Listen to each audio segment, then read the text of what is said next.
Do you need to be vaccinated to study in the United States or to even visit the United States? This video will answer this question. And on top of that, it will answer whether there are some loopholes through which you can still make it to the US even without getting your vaccination. So that's what we're covering in this video. If you're interested, continue watching. Of course, make sure to subscribe to this channel if you believe that this video helps, because there's a lot more content coming your way related to your travel in the US and whether you are going to have a smooth journey or not. Now, before we actually dive deep into whether you have to be vaccinated, which kind of vaccines to take, which ones are approved, whether you will have to quarantine even after taking these vaccinations, etc., etc., all of those questions will be answered. But before that, I need you to understand, when you're going to the US, there are two organizations that will come into play, and most of you are going forward with an F1 visa, I know, right? So I'm going to be talking in perspective of that. Some of you may be H1Bs, H4s, F4s, F2s, I understand, but most of you guys, this video will apply. Okay, now to understand the criteria, first you need to understand that there are two organizations. Number one is the one which will be determining whether you can move to the United States. And this is actually the CDC, Centers for Disease Control and Prevention, right? This is the agency which will first off screen you whether you can move forward to the United States. And this is the one which will come forward at, their rules will basically be imposed at the airports whenever you're boarding the airplanes, etc., etc., to the United States mostly, or within the United States. Now, the second agency that comes into play over here is your university in itself, because the university will also have some additional rules on top of CDC, and they may impose, hey, look, if you want to study, then you have to do this, or if you have to maybe quarantine, you have to do that. We're going to talk about the university related stuff later. First, we're going to cover the CDC related stuff so that we can actually understand what is required for all of you guys to actually go. For the H1Bs, H4s, you're not really concerned about the university level part, because that's something that doesn't apply for you guys. But the CDC part, that applies for both of you, and in fact almost anyone who's traveling to the United States, they have to actually go ahead and comply with these rules. Okay, so now we're going to go ahead to the CDC website. Let me actually show you exactly what is going on. Last time I made this video, I told you guys that, look, vaccination is not mandatory. But that was back somewhere around April or March, I believe, right? When things were very, very different, and well, the universities did not make it mandatory, CDC did not make it mandatory, but now due to the heavy availability of vaccines, things have started changing, and it is almost a mandatory requirement for most cases. Let me actually show you. So if you're a non-US citizen or you're a non-US immigrant, that is a non-immigrant, right, for the US, and you want to travel to the United States by air. So the first thing it says is you must be fully vaccinated to travel to the US by plane if you are non-citizen or non-immigrant. And again, only limited exceptions will apply in such cases. Which exceptions? We're going to talk about that. I talked about the loopholes. We're going to go over them as well, right? So you are required to show a negative COVID-19 test result or documentary recovery, etc., etc. You're required to wear a mask. All of that is fine. That's something that you can do momentarily. But again, the part about the vaccination, that is the most time-taking part, and that part is something that scares almost a lot of students because they're not really prepared for that. Okay, so now, coming to the point where we have to talk about, hey, look, if you are a non-US citizen, you have to be fully vaccinated, and if you're not, then you won't be allowed to enter the US. That's what they're saying over here, and some limited exceptions apply. Let me actually show you these exceptions, because these are going to be your window if you want to go ahead with some sort of a loophole over here. Okay, now you can see these are the exceptions, and you must fall under one of these categories to be actually go to the US without actually being vaccinated at this point of time, to actually fly to the US. Now look, a lot of universities may not be imposing this requirement that you have to be vaccinated, but CDC is doing that. So chances are you're going to have a lot of trouble boarding an airplane to the US without actually being vaccinated. Unless, of course, you fall under one of these criteria. Now, what are these criteria? Let me actually show you. So you should be maybe a person of diplomatic or official foreign government travel. No, you're not. Children under the age of 18 years. Again, most of you guys are not, right? So you can actually read through all of these, right? Persons with documented medical contradictions, right?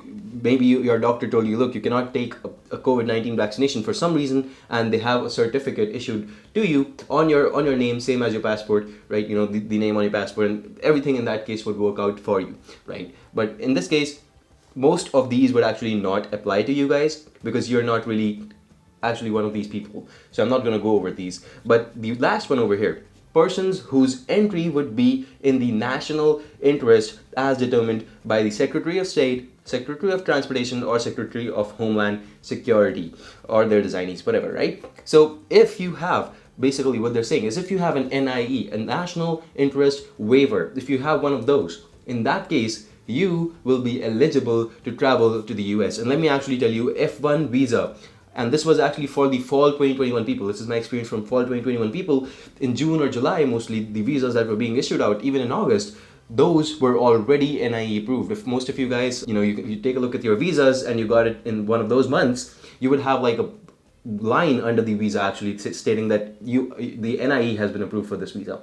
Most of the visas were already NIE approved. Some of them, for some reason, the visa consulate officers did not approve the NIE, but most of them already had this line underneath that, hey, look, your NIE is already issued to you with the F1 visa, right? So that is something that is extremely important in this case, and you must recognize that. Now, however, things have started changing a lot now.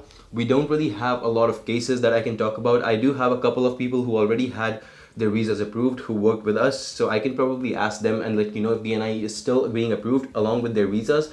And unfortunately, I did not do that research before making this video, so I'm going to have to make a separate one for that. You can let me know in the comments if that's something that you'd be interested in. We'll carry out a survey, we'll get back to you.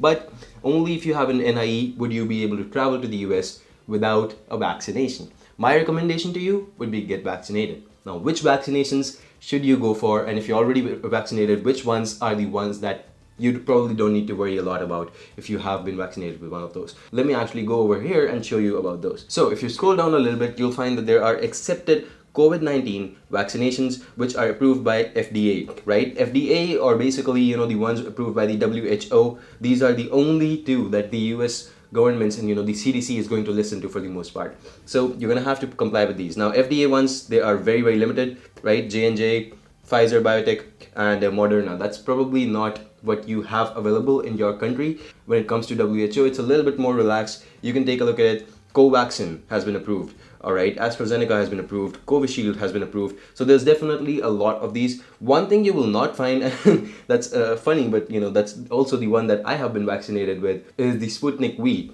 Unfortunately, I was not able to find it. I'm not quite sure if this is the same as Sputnik V, but all right, let me actually go ahead and check that out for you. Sinovac, Covax. I'm sorry about that. I actually should have done this research before, but I do not think it's the same. Anyway, so the whole point is that if you are vaccinated with Sputnik V, it's actually not approved by the WHO. You can actually see it over here. Sputnik V has been authorized to use in 70 countries around the world, despite not yet being approved by the UN Health Agency, even for emergency use. Now, if you listen to the news recently, Covaxin has been approved for emergency use. Covishield was almost always approved. It's been a long time. But in terms of Sputnik, you don't really have any news. So all of you guys with Sputnik, you're gonna have to go ahead, connect with your DSO and understand what is the best way to move forward in your case, because apparently that is not going to be valid when you go ahead at the airport and you show the documentation for that. Of course, there's also a requirement that you should be vaccinated, and after that you should have 14 days that you should have basically laid down, laid back and not done anything, right? After those 14 days only, then you can go ahead and move to the US, or fly to the US for the most part. Now, these were the parts which were basically telling you about, hey, look, this is what is approved, this is what you have to do, these are the exceptions, etc., etc., right? I told you about all of those. Now, coming to the university specific portions, what are the universities saying? Look, the universities have separate rules altogether. Some of the universities will not require you to be vaccinated. That's the best case scenario, but unfortunately, as of today, a very few universities are on board with such a policy. Now, the other kind of policy that some universities are imposing is, hey, look, you should have at least a single dose of a 2-dose vaccine, okay? And again, that basically does not really matter, because again, for the most part, CDC will impose this rule that you have to be vaccinated, right? Unless, of course, you have an NIE on your hands.